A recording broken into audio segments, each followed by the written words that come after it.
toluena yang terkandung dalam lem memiliki beberapa dampak negatif, yaitu dapat menyebabkan keracunan jika terhirup, tertelan, atau kontak dengan kulit.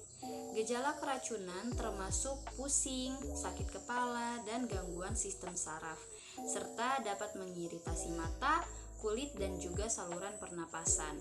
Toluena merupakan senyawa kimia yang termasuk dalam kategori hepatoksik. Paparan jangka panjang dari senyawa ini dapat menyebabkan kerusakan pada organ dalam, terutama hati dan ginjal, serta dapat menyebabkan gangguan reproduksi. Selain itu, toluena dapat menyerap ke dalam tanah, mencemari air, serta udara, terutama di daerah yang terkontaminasi oleh limbah industri atau penggunaan produk yang mengandung toluena. Toluena adalah zat yang mudah terbakar dan uapnya dapat membentuk campuran yang mudah meledak di otak. Kandungan pada lem yang selanjutnya yaitu naftalena. Naftalena merupakan senyawa organik aromatik yang terdiri dari dua cincin benzena yang terhubung. Naftalena merupakan padatan putih yang memiliki bau khas yang kuat dan sering digunakan dalam berbagai produk, salah satunya lem. Naftalena termasuk dalam kategori hematoksik. Paparan yang berkepanjangan dapat menyebabkan kerusakan pada sel darah merah, mengarah ke anemia hemolitik. Naftalena juga dianggap sebagai karsinogen potensial yang dapat meningkatkan resiko kanker. Jika dibuang secara tidak benar, naftalena dapat mencemari tanah dan air, berdampak pada ekosistem lokal.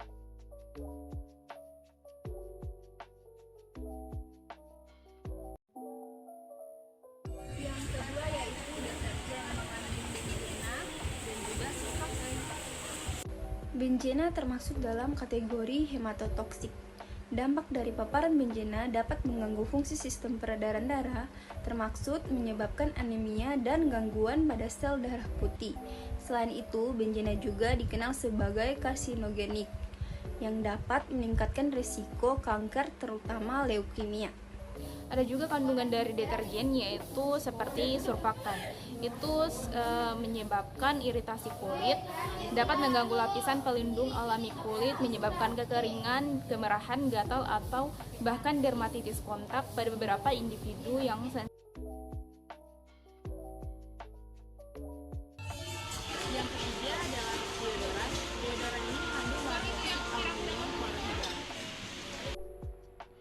Aluminium klorida umumnya dianggap sebagai zat berpotensi toksik rendah dalam penggunaan normal produk kosmetik seperti antiperspiran.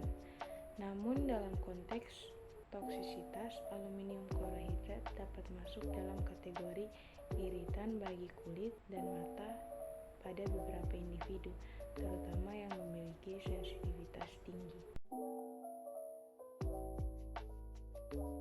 Yang keempat ada sampo yang mengandung bahan toksik yaitu sodium lauryl sulfat dan sodium lauret sulfat. Sodium lauryl sulfat dan sodium lauret sulfat termasuk dalam kategori surfaktan anionik. Adapun dampak dari sodium lauryl sulfat dan sodium lauret sulfat, yang pertama ada iritasi pada kulit dan mata, reaksi alergi, gangguan pada rambut, kontaminasi dengan 1,4 dioksen, dan yang terakhir ada gangguan ekosistem. Yang kelima itu ada kapur barus yang mengandung bahan toksik yaitu naftalena. Salah satu senyawa toksik yang terdapat di kapur barus yaitu naftalena. Naftalena ini merupakan padatan putih yang memiliki bau khas yang kuat dan sering digunakan dalam berbagai produk, salah satunya yaitu kapur barus. Naftalena ini termasuk dalam kategori hematoksik. Paparan yang berkepanjangan dapat menyebabkan kerusakan pada sel darah merah sampai mengarah ke anemia hemolitik. Naftalena ini juga dianggap sebagai karsinogen potensial, yaitu dapat meningkatkan resiko kanker. Jika dibuang secara tidak benar, naftalena ini dapat mencemari tanah dan juga air yang bisa berdampak pada ekosistem udara.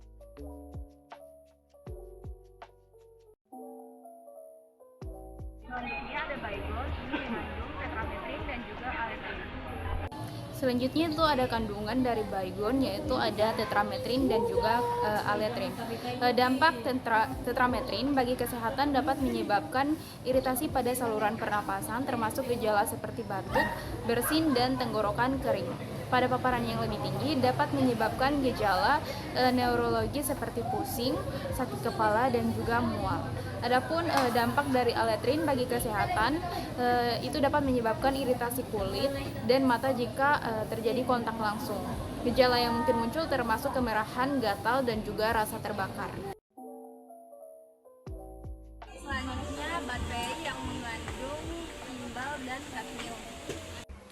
Kadmium termasuk dalam kategori nephrotoksik. Paparan kadmium dapat menyebabkan kerusakan pada ginjal dan mempengaruhi fungsi reproduksi. Selain itu, kadmium juga dapat memiliki efek hepatotoksik dan pneumotoksik, termaksud jika terhirup dalam bentuk debu dan uap.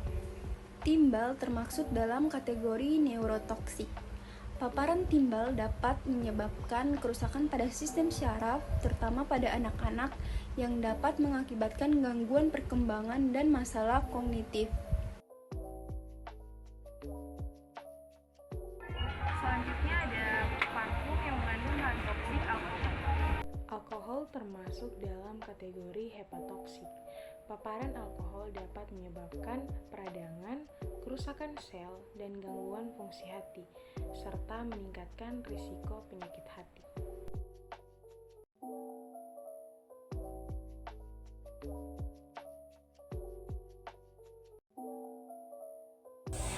Selanjutnya ada lilin mengandung bahan toksik akrolein. Akrolein termasuk dalam kategori hepatotoksik. Adapun dampak dari akrolein itu sendiri, yang pertama ada iritasi sistem pernafasan, iritasi mata dan kulit, efek kanker, kerusakan sistem saraf, efek kardiovaskuler, dan yang terakhir ada toksisitas lingkungan.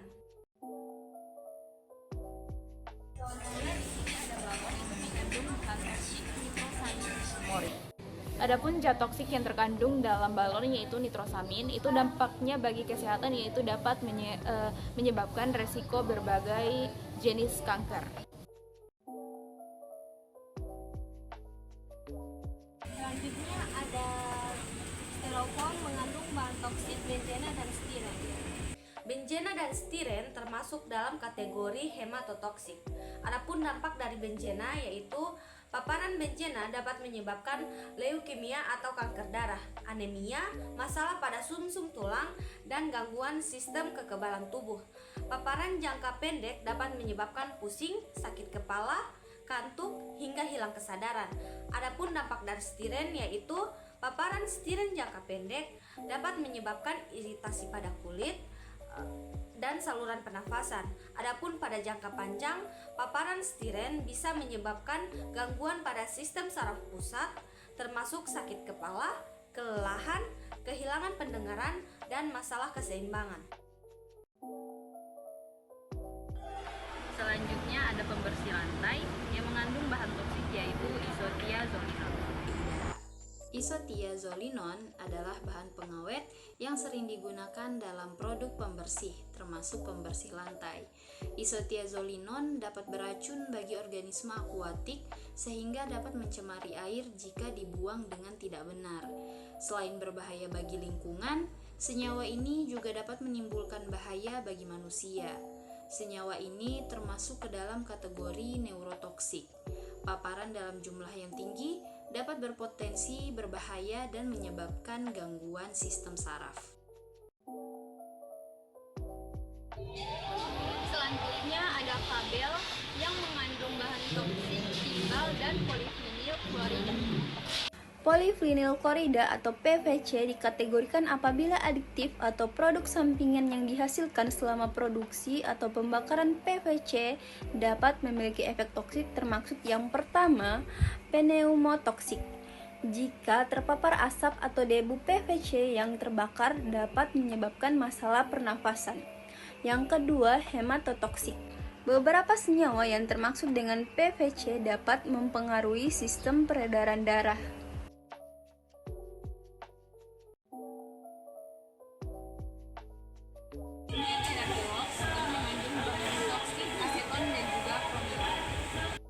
Selanjutnya ada kandungan dari pilox, yaitu ada aseton dan juga kromium. Aseton termasuk dalam kategori neurotoksik karena dapat mempengaruhi sistem saraf, terutama bila terpapar dalam jumlah besar atau jangka waktu yang lama, menyebabkan gejala seperti gangguan memori, penurunan perhatian, dan perubahan suasana hati. Dan juga selanjutnya itu ada kromium, dapat menyebabkan gangguan pada sistem saraf, terutama sakit kepala, pusing, dan gangguan memori. Ada lampu LED yang mengandung kandungan toksik, arsenik, dan juga nikel. Arsenik termasuk dalam kategori neurotoksik. Paparan arsenik dapat menyebabkan kerusakan pada sistem saraf, baik pada sistem saraf pusat atau otak dan sumsum tulang belakang maupun saraf perifer. Selain itu juga dampak yang ditimbulkan gejala seperti mati rasa, kesemutan, atau sensasi terbakar di tangan dan kaki. Nikel termasuk dalam kategori nefrotoksik. Paparan nikel dalam jumlah besar dan jangka panjang dapat merusak organ seperti hati dan ginjal. Ini dapat menyebabkan gangguan fungsi organ dan masalah kesehatan yang lebih serius. Selain itu juga, paparan nikel dalam dosis tinggi dapat berkontribusi pada penurunan fungsi ginjal yang dapat terdeteksi melalui peningkatan kadar kreatinin dalam darah dan penurunan laju filtrasi glomerulus.